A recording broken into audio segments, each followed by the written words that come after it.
But instead of saying his prayers, our cheeky red-haired rodent forces his finger into the barrel, and the hunter's best-laid plans backfire big time. What's up, guys? It's your boy, Benny. So I don't drink that much anymore. A bit of a lightweight, actually, now.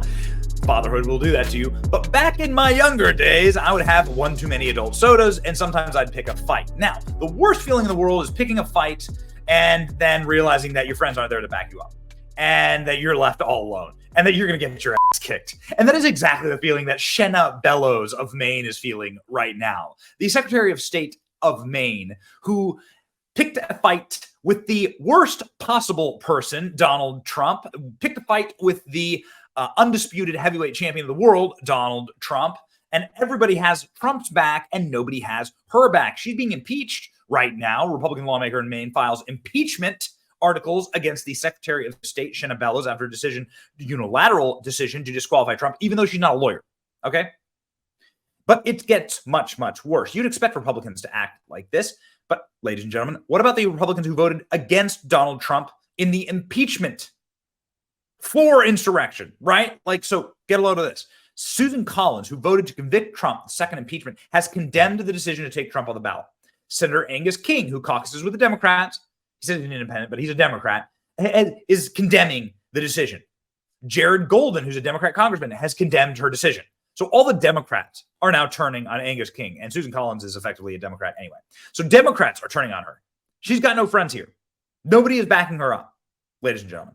Now CNN is actually turning on Shenna Bellows in what is the most cringeworthy, awkward train wreck of an interview that I have ever seen in my lifetime.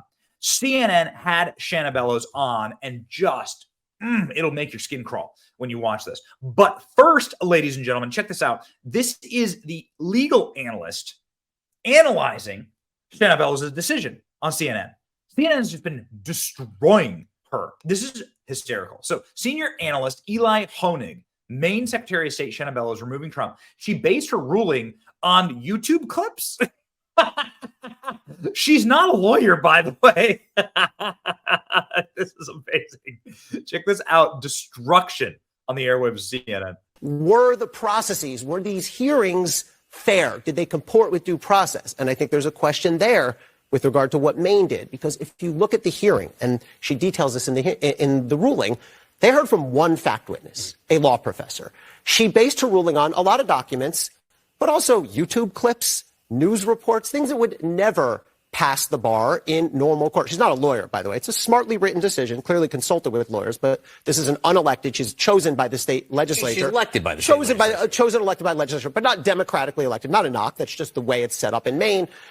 And this hearing, look, it doesn't have to be a criminal trial. We don't have to have all the protections. I think the argument you'll hear from opponents is, one, not up to the states to do this. This is why we have all different decisions from all different states. And two, the procedures were not up to snuff.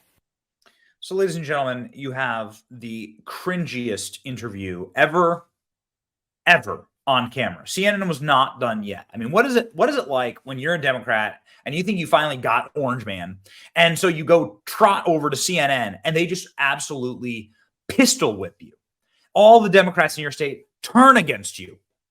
Oh man, you have to be such a TDS-stricken sociopath, which is exactly what this person, listen to her. Listen to the inflection in her voice. The voice doesn't lie, and the eyes don't lie. The dead eyes and the quaking, shivering, filled with fascistic rage voice of this Shenna Bellows, it really is enough to make your skin crawl. Check this out. Why did you do this? She was asked in this interview. I am so mindful, and I said this in my decision. That it is. I am so mindful and okay, so we're mindful here.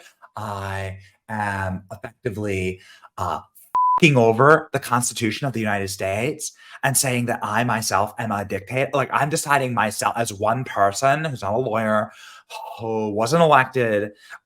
I'm just making the decision myself without a trial that someone can't run for office because people might vote for him. Okay. That's my decision. I'm mindful of it. Unprecedented. No Secretary of State has ever deprived a presidential candidate of ballot access based on Section 3 of the 14th Amendment. But no presidential candidate has ever engaged in insurrection and been disqualified under Section 3 of the 14th Amendment. But you don't get to make that determination. You're not a judge. You're not a jury. You're not a prosecutor. Prosecutors don't make those decisions. You're not even a lawyer, lady. You're just like a literal, I mean, you can go through and like see some of her social media posting. You're just like a literal broke brain lib who drank the Kool-Aid, okay?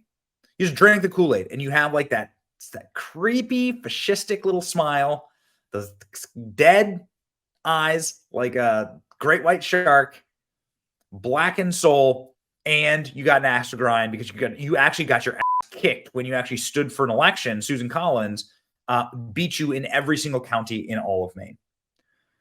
So you have an axe to grind, which is exactly what it sounds like under questioning about, well, do you want the Supreme Court to review your decision? Court to get involved? So I think it's really important that all of us have a role to play. And I certainly do think the United States Supreme Court is the ultimate interpreter of Section 3 of the 14th Amendment. So yes, I think ideally they will rule, and they haven't yet, but certainly should they rule, we will abide by their ruling. Okay. So you're going to listen to the Supreme Court, given the fact that you're not a lawyer and you watched YouTube clips and had one fact witness based on your little fascistic ruling here? These people are I'm asking because I was talking to Michigan Secretary of State Jocelyn Benson last night, who wants the Supreme Court to get involved here in the sense of answering some of these questions, which is, what is an insurrection? Does Section 3 of the 14th Amendment mean that someone can be kept off the ballot here? Face the big questions and answer them. Do you want the Supreme Court to do that? Certainly, yes. As we said, the Trump campaign has responded to your decision, saying in part, quote, "We are witnessing in real time the attempted theft of an election and the disenfranchisement of the American voter. Democrats in blue states are recklessly," this is from the Trump campaign, "and unconstitutionally suspending the civil rights of the American voters by attempting to summarily remove Donald Trump's name from the ballot," end quote. How do you respond to this allegation that this is somehow disenfranchising Maine voters? Look at the head cock. Look at the head cock, and look at how she breaks eye contact. Always a tell that you are a deeply uncomfortable sociopath. So again, I am so mindful, and I said this in my decision, that it is unprecedented. No Secretary of State has ever deprived a president. Watch her read from her note cards. So here, let me turn the volume out. Look at her eyes. We already played this clip, but like check out her eyes. Look at her eye. Look at her eye line. How she actually, you do news long enough, you actually pick up on these things. Watch her eye line. How she glances down at her note cards. Right here, just again, final question, because and you say this, you realize that everyone is looking at this. Everyone has questions about it, and there are people saying this shouldn't be left up to one person, in this case being you. How do you respond to that? So I swore an oath to uphold the Constitution, and I am duty bound to uphold Maine law. And under Maine law, when I'm presented with the facts, I can't permit, for example, an 18-year-old on a ballot. I can't permit a non-citizen to be on the ballot. My role, as set forth in Maine election law, is to interpret qualifications and make determinations. Indeed, my office, I made the determination that Mr. Chris Christie did not qualify because of a failure to secure sufficient signatures. And the Superior Court upheld my decision last week in that particular matter. So these are decisions that are part of my obligations and part of my duty. And that is what I am compelled to do by the Constitution of law. Democracy does not die in darkness. It gets murdered in broad daylight, ladies and gentlemen. It gets murdered in broad daylight. It gets murdered on X with virtue signaling tweets. The fundamental right of every American citizen is to vote freely and fairly and have their vote counted, unless you want to vote for Orange Man. Oh man, last clip for the CNN interview, which is just such a train wreck. It's just such a train wreck. It's just like softball from CNN, but it's such a train wreck to watch. She's not a compelling person. She's not good at this, and she has to read from note cards because she's not a lawyer and she doesn't even know what the hell she's like. She has no idea what the hell she's actually talking about here. Oh, and it keeps getting worse. Shanna Bellows, we need to kind of get around our democracy, around voting rights, which are fundamental to everything we care about, unless you want to vote for Orange Man. Oh man, these kind of things, you either laugh or you cry.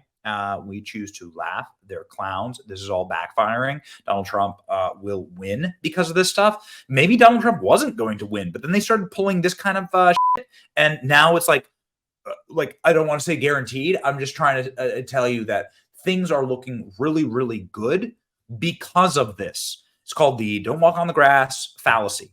When you tell people not to walk on the grass, it makes them really want to walk on the grass. When you tell people they can't vote for Trump, not they shouldn't vote for Trump, and here's an argument why, but they can't vote for Trump. We're going to stop you from voting. You're not going to have the right to vote for Trump. We know better. We, the oligarchs, will choose your leaders. We, the crypto fascists, are going to choose your leaders. Yeah, then you get people pissed. And that's what's happening right now. The backlash is here. It's your boy Benny. Like, share, and subscribe. Stay based.